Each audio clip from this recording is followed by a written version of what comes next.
I want to start with something I've said so many times. I have failed, not once, not twice, many times. Different businesses, different ideas, different seasons, and the same results, always showing up in different costumes. And the worst part wasn't even the business failures. The worst part was watching my life fall apart, like my actual life. My life outside work just begins to fall apart in such a way that it looks like the business and my life were connected in ways I didn't agree to. And somewhere in the middle of all that, I was sitting with this particular, silence and just sitting and pondering on a particular question, a very simple question. Can a business owner build a truly successful, thriving business while their personal life is sinking? I sat with this question for a long time. And the answer I arrived at is what I want to talk about today. Not because I have arrived, but because I've walked far enough down this road to know which direction leads somewhere real. My name is Marquin Pius. I'm a brand strategist and I help businesses grow. And in this video, I am going to talk to you about something that took me really long to figure out. So let's get into it. The answer, by the way, to this question, the question I asked earlier is yes and no. I know that sounds like a politician answer, but please stay with me. Yes, a business can appear to thrive. I mean, it can appear to thrive on the surface while its founder is sinking. We've all seen it, the founder who is killing it on paper and falling apart at home. The revenue is growing, the press is good, the Instagram looks dope. And behind all that, someone who hasn't slept properly in 2 years, whose relationships are dying, who is running between ambition and anxiety, and doesn't even know which one is driving him anymore. That is the yes. A business can run. It can even grow for a while. But yes, it cannot thrive. It cannot sustainably run. Not in a way that lasts beyond the founder's next breakdown. The business and the founder are not separate things. They are structurally connected. What happens in one eventually trickles down to the other. And the specific failures I'm talking about, the ones that really do damage, are not the random bad luck kind. They are the failures that come from a gap in who the founder is as a person. A lack of self-discipline, an inability to be resilient when things get hard, a pattern of avoiding difficult decisions, an identity that was never really built. Those are not business problems. Those are founder problems. And you cannot solve a founder problem with a strategy, or with a business strategy, I mean. Let me give you an image. There was a day I was taking a stroll and I saw this building. It sort of gave me an analogy, a very nice analogy between the relationship between a founder and his business. I saw this building. The building was really big. Was big, like this skyscraper. It was so big. And nothing has been, it was being constructed before any permanent materials go in, before the walls, the floors, and the facade and the wall eventually see. There was something called a scaffolding that was there. A temporary structure that holds everything in place while the real thing is being built. It allowed the workers to reach heights they couldn't reach from the ground. It provided the framework within which this beautiful building was being built. The scaffolding is not the building.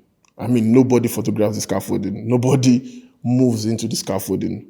But without it, that beautiful building that I saw could not have been built. You are the scaffolding. Your business is the building. When the scaffolding is strong, well structured, properly maintained, built with the right materials, a monumental building can be constructed within it. But when the scaffolding is weak, when it is being neglected, when pieces are missing or corroded or poorly assembled, the building reflects that. It has to, because it was built within the constraints of what the scaffolding could hold. What makes a scaffolding strong? What are the materials? The founder's scaffolding does have specific ingredients, specific personal qualities. qualities that must be present for the business built within them to have a real chance of lasting.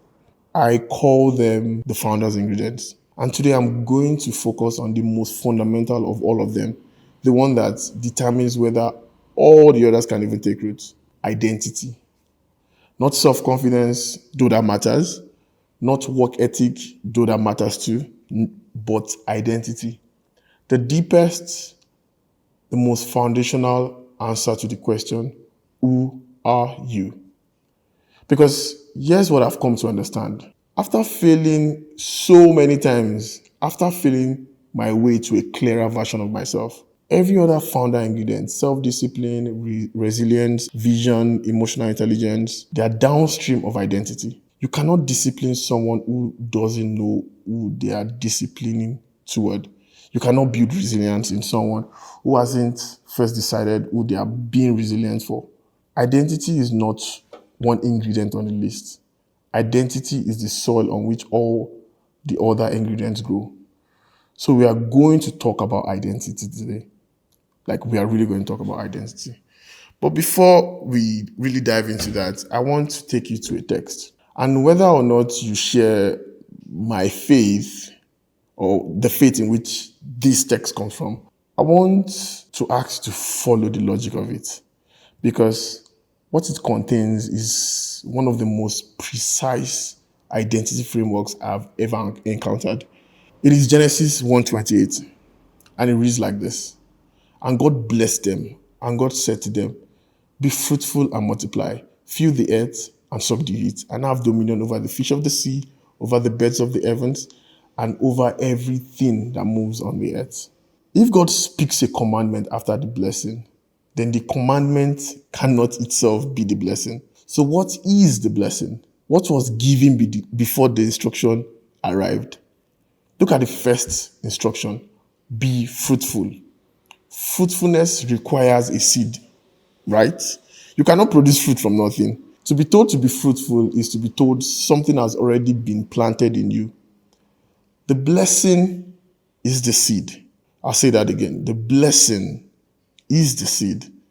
Something unique to you, a capacity, a calling, a specific configuration of gifts and experiences, a specific configuration of gifts and experiences. Remember, experiences, perspectives that only you carry, only you have experienced what you've experienced. Something that, when cultivated in the right environment, produces fruit. That is, you know what, that is another conversation for another day. But for today, I want to focus on what comes immediately after the instruction to be fruitful. Because the order of the next instruction is not incidental. I don't believe the Bible was written anyhow. It is exact, and it contains this formula. Let's look at the commandment again. Specifically at the sequence of its instruction. Be fruitful, multiply, fill the earth, subdue it. Again, be fruitful, multiply, fill the earth, subdue it, and then have dominion. In simple terms, the instruction moves from being to doing to having. Be fruitful first. That's the being, the identity, the becoming of something. Multiply.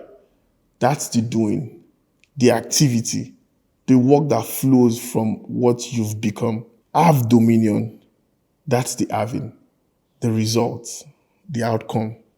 So, be, do, have, in that order. Always in that order. Be, do, have. Always in that order. Now, here's what makes this significant. We are not wired. Society hasn't wired us. Schooling, everything has not wired us to follow this sequence naturally. We were conditioned by our upbringing, by our culture, by every advertisement we've ever seen, to begin at the end, to begin with have, to begin at the end. Think about it. We want to have first. We want the result before we've done the work. We want the fruit before we've planted the seed. We want the dominion before we've become the kind of person capable of holding it. And when we skip the being and go straight to the action, we find ourselves working very, very, very hard in a direction that was never properly grounded, building on sand and wondering why the structure keeps shifting. And this identity problem, this backward wiring, it's not new. It's ancient. And it was considered serious enough that when Jesus began his public ministry in Matthew, if you read Matthew 5, the very first thing he addresses just after the Beatitudes is identity. You are the salt of the earth. You are the light of the world. These are not instructions. They are identity declarations.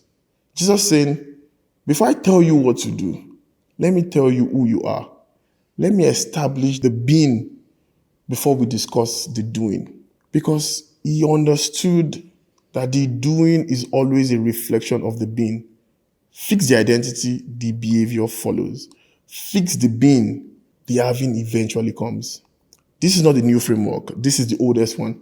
And the reason most founders struggle, the reason I struggled, is not that the framework was unavailable. It's that nobody connected it to business. Nobody said the reason your business isn't working is not a strategy problem. It is a being problem. And the being problem is always underneath everything else. An identity problem. Let me make the be do our framework as practical as I can. Think about a doctor. Not the lifestyle of a doctor, the salary. I just discovered that doctor salary is actually ridiculous. But then think about it. The respect, the authority, the feeling of, oh, I saved someone's life. Think about the person who becomes a doctor. At some point, before the respect, before the title, before the first patient, before that, that person became a doctor, they had to acquire the knowledge, the competence, the credential, the identity of someone who does this work. Years of it, long nights, humbling moments of not knowing enough yet. And then, once the being was sufficiently established, the doing naturally followed. The practice, the surgeries, the decisions that can only be made by someone who has done the work of becoming. And from the doing, the having happens. The income, the respect, the fulfillment of saving people's lives, the respect of their peers. Nobody looks at a doctor or looks at the doctor's salary and say, I'll take the money, then I'll figure out the medicine later. You don't look at the title and then want that before you figure out being a doctor. And yet that is precisely the energy most founders bring to building a business. They want the result of a successful founder without first doing the work of becoming one. You see this in how they prioritize showing up to look successful than being actual success. You see a business rent a space, build their business, rent this, borrow this, just to look the part without actually being that part. Most founders operate on a do-have sequence. They do things and they hope those doing produces results. And they believe that once they've have enough, they'll finally feel like the person they are trying to become. You hear things like, once I close this deal, I will feel like a real business owner. Once the revenue hits this number, I'll have the confidence to do things the right way. Once the business is stable, I'll sort out my personal life. You hear it. You've thought about it. The being is always deferred, always the reward at the end, never the foundation at the beginning. And this is why so many founders arrive at the revenue targets and discover that nothing fundamental has changed. The anxiety is still there. The self-doubt is still there. The patterns that caused the previous failures are still operating underneath the surface of the success. Because the being was never dealt with. Deferred indefinitely. And deferred identity problems do not disappear. They only compound. Like a structural crack in your scaffolding. That was crack in your scaffolding that was ignored during the construction. It holds for a while. You can still walk around and do some things. But as the building gets heavier, as the stakes get higher, the crack finds the moment it was always waiting for. And boom, there is a collapse. So what does it actually look like to do the being work first? Because this is not abstract. This is the most practical thing I know. Because I went through this. Becoming the founder your business needs starts with one honest question. Who is the version of me that runs a successful business? And how different are they from who I am currently? That gap between the current you and the required you is the being work. This is the being work. And it has very specific components. It means reading what that person needs, reading what that person is supposed to be doing, not motivational quotes, but the actual books, the actual framework, the actual thinking that goes into building something. It means developing the habits that that person has, not eventually, but now, before the business demands it, because habits developed under pressure are realistic and your business is going to demand it. It means confronting the personal patterns, the avoidance, the self-sabotage before they show up in your business. Because they will show up. They always do. It means making decisions from the identity of who you are becoming, not who you are currently. Not what I would do normally here, but what would the founder I am becoming do here? This is not performance. This is not pretending to be something you are not. This is the oldest instruction in existence. Be fruitful. Become the thing first and trust that the fruitfulness follows. I started this with a question. Whether a founder can build a thriving business while their personal life is sinking. And I want to come back to that question with everything we've covered and give you the complete answer. The answer is no. Yeah, the answer is truly no. You can't truly build a business that is thriving while your life is, sinking, because the business is not separate from the founder. It is built within the founder. It is scaffolded by everything the founder is. And the specific sinking I was asking about, the sinking that comes from the lack of discipline, from an unexamined identity, from patterns of avoidance and fear and unresolved personal problems. That sinking is not just a personal misfortune. It's a structural problem that the business will eventually inherit. I know this is not from a book. I know this from years of watching my own scaffolding fail in real life and watching the buildings I was trying to construct come down with it. And I know the answer is not from a course or a mentor, though both of those helped. I know it's from the oldest instruction available, the one that says, before you do anything, before you try to have anything, be first. Become the thing. Build the scaffolding properly. Because when the scaffolding is right, and I can tell you this from the other side of a lot of failure, when the scaffolding is genuinely right, the building is almost inevitable. So here's what I want to leave you with. Not as a homework or assignment, not as a to-do list, but as a single honest question. The same kind of question I started this whole ranting. Who are you becoming?